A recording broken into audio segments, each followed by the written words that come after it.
Hey everyone, welcome back to my channel. Jenelle Evans is taking ex-boyfriend and fiance Nathan Griffith to court for sole custody of their son, Kaiser. According to the court documents, she claims that Nathan has already told her that he feels like he's unfit to care for their son because his mental health is deteriorating. And like I said, she's also claiming that he's got a serious substance abuse problem, though she doesn't really name what she thinks he might be abusing.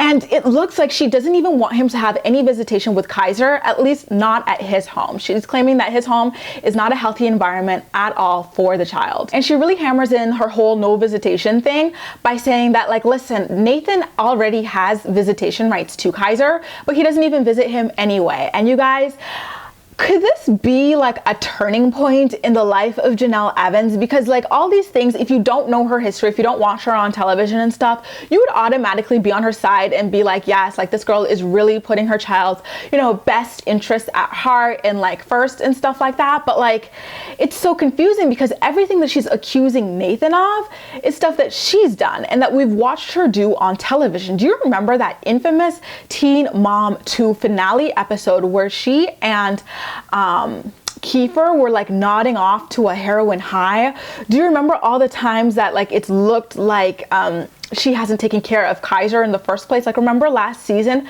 Barbara was telling her that Kaiser was really sick and all Jenelle did was like, oh, he's just tired, I'm not going to take him to see a doctor. And like the way that she allowed her own boyfriend, David, to call Kaiser a bitch, and just so many strange things. It's just so sad to think that, like, although these are great moves that Jenelle's making, is she the right person to be the sole custodian of Kaiser like either? It just seems like he has no chance with either one of them, in my personal opinion.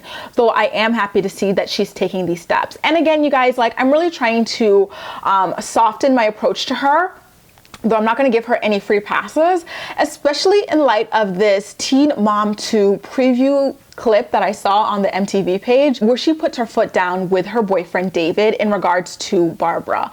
Apparently Barbara was trying to tell her that she wants to see Kaiser a lot more often and she doesn't feel like she's his grandmother.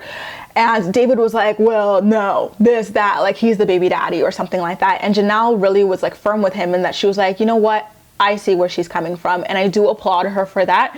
But this whole situation is really confusing. I guess we're gonna have to see more of the way she's behaving in the season of Teen Mom 2 before really getting to have much of an opinion on this. Because you know what? People do change. Do I believe that Jenelle is all of a sudden a good mother? No. But do I believe that, at least based on these sorts of things, she is trying to take the steps? Yeah, perhaps. But then again, at the same time, like, we all know how controlling and manipulative David is and how he wants to replace Nathan as Kaiser's father, especially considering the fact that he was so abusive to his own baby mama that she and her child both have restraining orders against him. It does also worry me that this is a move that David's trying to make. Unfortunately, Jenelle is really, really susceptible to being manipulated by her boyfriends and her fiancés of the week.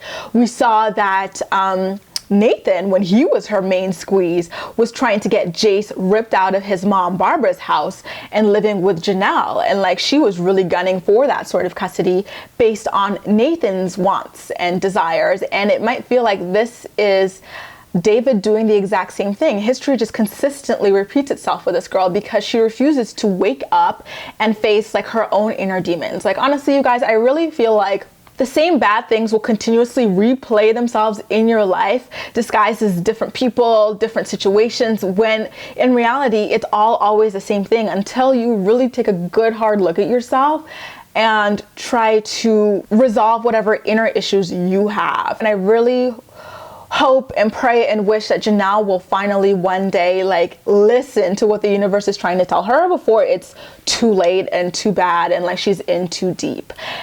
Anyway, I'm really curious about your opinions on this whole situation. It is kind of confusing, right? Like, Jenelle on paper right now is looking like a good mom, but we all know that she herself is a substance abuser. We all know that she herself, allegedly has done drugs and drank alcohol while pregnant with like her children. So Whose side can we really be on in these situations? It's a lose, lose, lose, lose, lose all around situation. Anyway, I'm excited to hear what you guys have to say in the comments section down below. As usual, we'll chat. You can also like this video, subscribe for more. Feel free to share it with your friends. And you guys, if you follow me on Snapchat, you'll know that this eyebrow stuff that I got on right now cost me $1.94 at the freaking drugstore. Like, I like to give you cheap beauty hacks, and I'm telling you, it's like the Essence brow crayon. Get on it. $1.94 for some laid brows. Hell yeah. See you next video. That's all for now.